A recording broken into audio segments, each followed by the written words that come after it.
A really long time since I have done any videos, actually, and I've kind of been thinking about, I have some ideas for some videos, so I have a couple that I need to do for my Flagstaff home about making pine needle baskets. I've had a lot of people ask questions about, certain techniques, and so I have a few ideas for that. I guess I have some fleeting ideas for some stuff on BusyBeingJen, but I haven't done a vlog video in a long time either. So here I am. I am on my way over to an appointment to do what is such a wonderful thing for women to have to do. I'm getting a mammogram this morning. And yes, mammograms are great because, early detection and all that kind of stuff. But who likes getting their boobs smashed? You know what I mean? Just, yeah. So anyway, that's what I'm doing this morning. I just realized I forgot to put my ring on. Anyway, but I thought that I would update you while I'm on my way driving over there. So let's see, what is today's date? Today is January 19th. We had a nice Christmas. It was quiet. It was just John and my mom and I. And went to Christmas Eve service, I made chili and cornbread, which is kind of a traditional thing in our family. My mom would always make chili and cornbread and fudge. I didn't make fudge. So we had that. We opened presents, and then my mom stayed the night, partly because of what we did the next day, but in large part because we had a snowstorm on Christmas Eve, which was nice. We hadn't had a lot of snow. I think we got a snow in October, a couple inches, and then of course it all melted, and then we didn't get anything until Christmas Eve. So she didn't want to be out driving in that, so she stayed the night, and the next day we went over to this hotel called Little America that has a really nice champagne brunch, and it's really nice. Like, they have crab legs and shrimp cocktail and prime rib and turkey and just all the sides and a chocolate fountain, and it's just an amazing spread of food. And we usually go because it's pretty expensive, so if you go and you fill it, here's the tip on getting the most out of a buffet, is if you fill up your plate with a lot of stuff and then just sit down and eat it, you'll immediately be full, and then you've spent all that money for your one plate of food. So what we always do, because we've been there many times for Christmas Day, is we go early, like around 9:30, and we just eat slow. We just start out with a little something, and usually crab legs for breakfast. But we'll start out and we'll just have a little bit of food, and then we just sit and we just talk and whatever, and then we go get something else, and then we talk for a little bit, and then so next thing you know, when we usually roll out of there at around the 4-hour mark. I think that we were finishing up eating at about 12:30, 9:30, 10:30, 11:30, 12:30, 1. Yeah, we were probably there for 3.5 hours. I think we actually left at around 1. And so yeah, we just slowly ate, and then finally, when we finally go in for a prime rib or turkey, then we know that this is going to be it. This is totally going to do us in, and then we don't feel the need to eat the rest of the day. So yeah, anyway, that was just John and my mom and I. In the past, we've had other friends or family members join us, but it was just the three of us, and it was great. So then 2 days after that, so that was on Saturday, on Monday I started getting sick, and John did too. He started getting kind of this sinusy thing, which for him only lasted like a day and a half. I had a fever for 5 days, from Monday through Friday. Saturday my fever broke. I lost my voice completely on that day, on Saturday, And then I had a cough, I had body aches, I had the whole deal. I took a home COVID test that was positive. And then I also went and took a PCR test at this place that's, in our town where people go to get like an official test, and that came up negative. So I thought, okay, so I didn't have COVID, but everybody I've talked to who's had COVID or currently has COVID had the same exact symptoms as me. Even my niece in Maryland, who just tested positive yesterday, same exact symptoms, including the loss of her voice, but fever for 5 days and body aches and chills, and I had kind of a nagging cough. It was sort of like I had a hard time getting through a sentence without coughing, kind of like that. And so I was imitating myself, but yeah. So I don't know. Did I have COVID? I kind of think I did. And who's to say? Because one test came up negative and one came up positive. So I don't know. Anyway, then after 2 weeks, that was pretty much gone. Oh, and one more thing that I wanted to tell you is that we had a big scare with Chad. He was acting kind of weird. He was hanging out, like he normally sleeps somewhere in the living room, around us, and will sleep at the foot of the bed. But what is the deal with people wearing masks in their car when they're alone? Sorry, I just saw somebody passing me like that. So anyway, so he just wasn't eating as much, and he just wasn't acting like himself. So I thought, well, I'll take his temperature, and his temperature was 105. Yeah. This was, I've heard that some cats can get COVID. That cats can get COVID. This had nothing to do, it wasn't around that time that I was sick at all. Yeah, a normal cat temperature is on the high side, is like 101.5, and it was 105. I look it up online, it said that once it hits 106, that their organs start shutting down. So I freaked out, took him to the vet. They packed his body in ice. And he ended up staying at the vet for 3 days. They did all kinds of blood work, and of course they had him on IV fluids, and they found nothing. They refer to it as an FUO, a fever of unknown origin. That's how common it is that cats get fevers that they never find out what they're from. They tested for everything. Feline leukemia, feline HIV, everything. Our vet bill is confirmation that they tested for everything. They did ultrasound and x-rays and all kinds of stuff, and we never found out what it was. And his fever finally went back down to normal, and he's fine now. Well, that was really fast. My appointment was at 9:30. I got in there like right at 9:30. It's not even 10. I'm out of there. So yeah. Where did I park? Did my car disappear? Oh, there it is. Hey, you guys. So, I told you guys in that last clip that I had gone to, that I had a mammogram done, and they contacted me a couple days later and told me that it was an abnormal mammogram. It's always lovely, isn't it? My first reaction was kind of a grr, I'm gonna have to just go back over, take my shirt off, whatever. And because I had an abnormal mammogram. Oh gosh, it was a long time ago. It was probably 15 years ago, and so they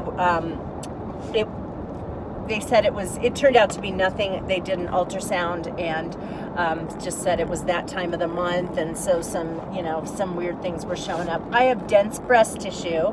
I may have already mentioned that. And so so sometimes things show up on mammograms that are really just like fibrous tissue. But anyway, this one concerned me a little bit more than, like the last one, because it was really specific. So when the lady I'm really glad that the radiology place didn't call me first, because they did call me and they said, yeah, you had an abnormal mammogram. We need to schedule follow-up images. And they were like, yeah, we don't know we can't read you the results. And it just would have been really scary had I heard from them first. Although it was kind of scary when I heard from the gynecologist's office, because she read me the report and it said that there is a 4 millimeter something on the posterior inner left breast. So that means it's toward the back, and that it's a size. It's not like some area that was unclear or blurred, or it's like there is it's got a dimension. It's 4 millimeters, which is really small, but it's a something that is not on the other side, because I didn't know this until now, but apparently breast tissue, like the shape of things, tends to be symmetrical from one side of the breast to from one breast to the other. And, our breasts are not necessarily, but the tissue apparently is. So if you have some little like a little thing that's shaped out like this, you'll have that on the other side too. Well, this did not show up on the other side, and they compared it to my last 2 mammograms from 2019 and 2020, and it wasn't on either of those. So the scary part was when the girl who called me, probably a medical assistant from the gynecology office, she's telling me about it, and I thought she was just going to say, well, make an appointment to get your images, and we'll check it out, and and then we'll, it'll probably, be fine. Or I just kind of thought she would hurry me along like they always do, right? They just say, yeah, do this, and we'll talk to you later. Well, she was kind of told me that stuff, and then she said, and she's talking kind of slowly and gently, and she says, so do you have any questions for me? And I just sat there like, oh crap, like, should I have questions? Like, is this something? Like, is she being, it was going through my head. She has been trained to be gentle with people when they get news like this. And I'm like, what does she know that I don't know? And I know for sure that if it had been something that they had been able to identify as cancer right away, immediately, that they would just have me in an oncologist's office. My friend Vicky, who had, you guys remember me telling you about her 2 years ago, that with her, they looked at it, they knew it was cancer, and she was in an oncologist's office the next day. With this, they're just saying they don't know because it could just be a bad picture. It could be that the mammographer just did not take the picture the correct way. They said that sometimes there can be like different fibrous areas in the breast that then on the 3D ultrasound get kind of overlap, like a shadow of each of those overlap in a picture and make it look like there's something there when there's not. So yeah, so it probably is that. It's probably nothing. More than likely, because I did, you're not supposed to do a lot of research about stuff like this because it can scare you. But I did read that of all the mammograms that come back abnormal, I think it's like a 0.5% of them turn out to be a malignancy, or is it 0.05? I don't know, whatever. But of all of them that come back abnormal, the vast majority of them are nothing. And so I'm guessing that that's what's going to happen today. So the good news about today is that when I go in, The radiologist will actually be there in the room, and so they'll probably do a mammogram picture of that specific area. The radiologist will look at it and either say, yeah, there's nothing there, or the radiologist may say, you know what, let's go over and have an ultrasound. So I'll walk over to the room where the ultrasound tech is, and they'll do that. And they told me that I will walk out of that appointment today with my results in hand. So I will not have to wait 2 days to find out. You know, I'm going to know today what my future looks like. So, and this was another thing that was really bothersome, because I found out last Thursday, and today is Thursday, and they said that the first that they could get me in was 3 weeks out. And I know that when my friend had breast cancer, the nurse she talked to said that their goal is that from diagnosis to the first treatment is 3 weeks. Like, that is their goal. They want to get everything taken care of with insurance and with MRIs and blood work and all that kind of stuff. 3 weeks from the time the person finds out they have breast cancer to the time they are sitting in a chair for chemo is, or radiation or whatever, is 3 weeks. And so here I was going to be waiting 3 weeks just to find out if this was something. And I called the radiology office. They said, no, we're booked out. I mean, this is kind of how things are across the country. I don't know if it's just, you know, everybody's short-staffed. So when I said, can you put me on a cancellation callback list? And they said, we don't do that. Great. And I said, well, then I'm going to be calling twice a day to see if you have cancellations. So that's what I did on Monday. I called first thing in the morning, and I called again in the afternoon. On Tuesday, first thing in the morning, again in the afternoon, and then yesterday, Wednesday, I called in the morning, and they had a cancellation for today, which is great because I'm leaving on vacation. I'm going to see my brother. John and I are going to visit my family in Florida. We're leaving on Saturday, and it would be really nice to go and know that it's nothing and it's fine. Or if I find out that it is something, at least I know, you know, at least I can get a jump on things for when I get back, and I'll be able to tell my niece and my brother in person what's going on. So, yeah. Anyway. So, just had the mammograms done, and the radiologist looked at it and said he wants an ultrasound. So I'm waiting now for the ultrasound tech to come get me. So the scans today came back normal. Everything is fine. As I mentioned in the last clip, they took me from getting my mammogram done over to get an ultrasound. I kept thinking that it was just a bad picture and they weren't going to find anything, that it would be like a shadow thing, but it wasn't. The mammogram tech was saying, yeah, I'm getting it in this one picture, but not in this view. And I was thinking, oh, like there really is something there. Oh, there's Mary. There really is something there. And so then when the ultrasound tech was doing the scan, she was like, oh, I think it's this they're talking about. And so it kind of freaked me out because I really, really thought they were just going to say it was a shadow, it was nothing there, you know, whatever. And so there's something there. But it turned out to be a tiny cluster of cysts, or a tiny cluster of like little milk ducts or something that had just never shown up on a mammogram before. And the angle of them, the angle of the view made them look like they were like it was a mass, but they were really these, you know, different things.